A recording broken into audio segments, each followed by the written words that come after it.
Britain's great Olympian, 6 times Olympic cycling champion Sir Chris Hoy is here, fresh from his driving his 1964 Austin Mini Cooper S in the St Mary's Trophy. Yeah. So Chris, how did it go? Highs and lows, really. I suppose that's the best way to describe it. It was a great first half of the race. I moved from the back row up to I think about 15th or 16th place at one point, and I think there was about 5 minutes to go, and the engine went. So we're not sure exactly what the problem was, but it just went pop, and I sort of coasted to a halt and had to sit and watch the end of the race. But it was a huge amount of fun. The start was incredible. Just this mass of cars in front of me and trying to pick my way through the gaps, and real adrenaline rush, but just great crowds and great atmosphere. This isn't the first time you've been motor racing, of course.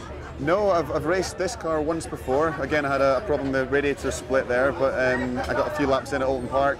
And I've raced in the Radical SR1 Cup this year, which is a kind of novice race series. So I've raced about 6 or 7 times now, and I've definitely got the bug. What's it like letting petrol power do all the work for a change? Well, it's great when petrol power does the work for you, up until the point that it fails. You know, I think I'm glad until it fails, and you think, I wish I had my own legs. I could have got myself home quicker with under my own steam there, I think. Are you a natural at this, or do you have to put the work in? I think there's some transferable skills from cycling into this, in terms of, you know, just focusing on the job at hand, and, you know, picking your line and thinking ahead. But there's definitely some unique skills that you have to pick up, you have to learn. You can't just suddenly have them, you know, you do have to learn them. And I've had some great help with Ben Schuckber and Andy Ruan here, who've, you know, fast-tracked the process and tried to make it as easy as possible for me.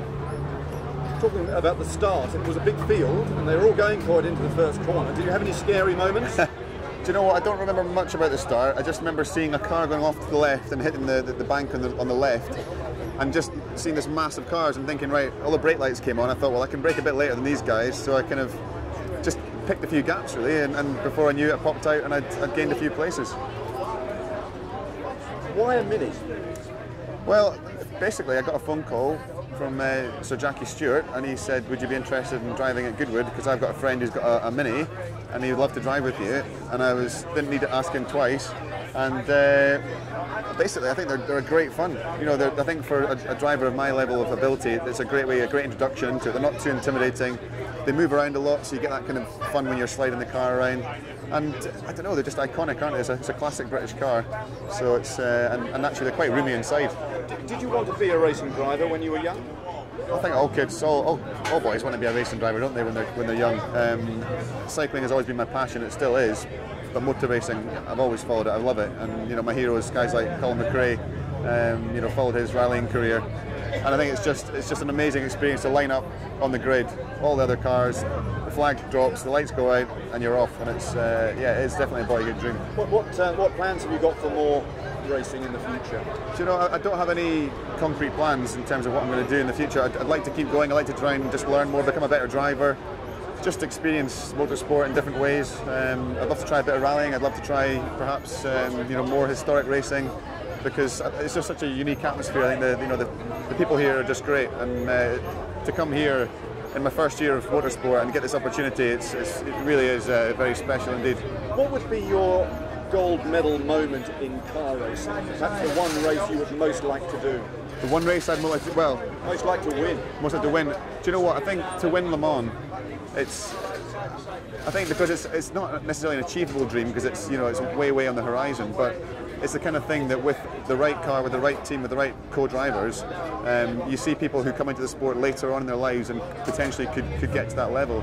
But you know, there's a lot of stages to go before I could get to that level. But that would be amazing. I mean, everyone wants to be an F1 world champion, but I think that ship has sailed, sadly.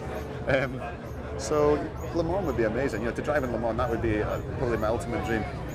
Later on this afternoon, I think you're back on a bike? Yes, yeah, I've no idea what bike it is, and I haven't got any cycling clothing, so I'm hoping someone can lend me some. But there's like a demonstration ride around the track on old vintage bikes, so yeah, that'll be fun. The 416 website here at Goodwood have seen your bike, and we've inspected really? it. All right. It's not exactly what you're used to. It's not carbon fibre then, no. Well, you know, I'm looking forward to trying it, and just interested to see the technology they had in those days, and the kind of bikes they used to race on. Is there something about the Tour de France that's special to you personally? Well, the Tour de France is like the kind of flagship cycling event. You know, in terms of cycling, it's the biggest profile race, whether you do road or track or mountain bike or whatever. The Tour de France is universally recognised, and you know, I did a little bit of road racing when I was a kid, but since I was about 17 or 18, I focused on the track. So it's something I've always watched. I've always had a lot of interest in, and a lot of my teammates, the endurance riders on the track, have gone on to ride the Tour de France. Bradley Wiggins, most famously. So yeah, of course, it's one of these things you always get sort of caught up in the middle of July, and you get to watch it. In the distant past, the Tour de France riders used to stop at the cafe and have a quick beer, a bit of a baguette or something like that. Do you think you'll be doing that this afternoon in the demonstration? Well, I think we want to try and get the race over as quick as possible, the demonstration over as quick as possible, to let the racing continue, because there's been a few hold-ups. So I don't think there'll be any beer stops or baguette stops, unfortunately. It's not your style of cycling. Well, I like that, the idea of it. That sounds great. You know, stopping for a beer halfway around. Yeah, great. Brilliant. Thank you.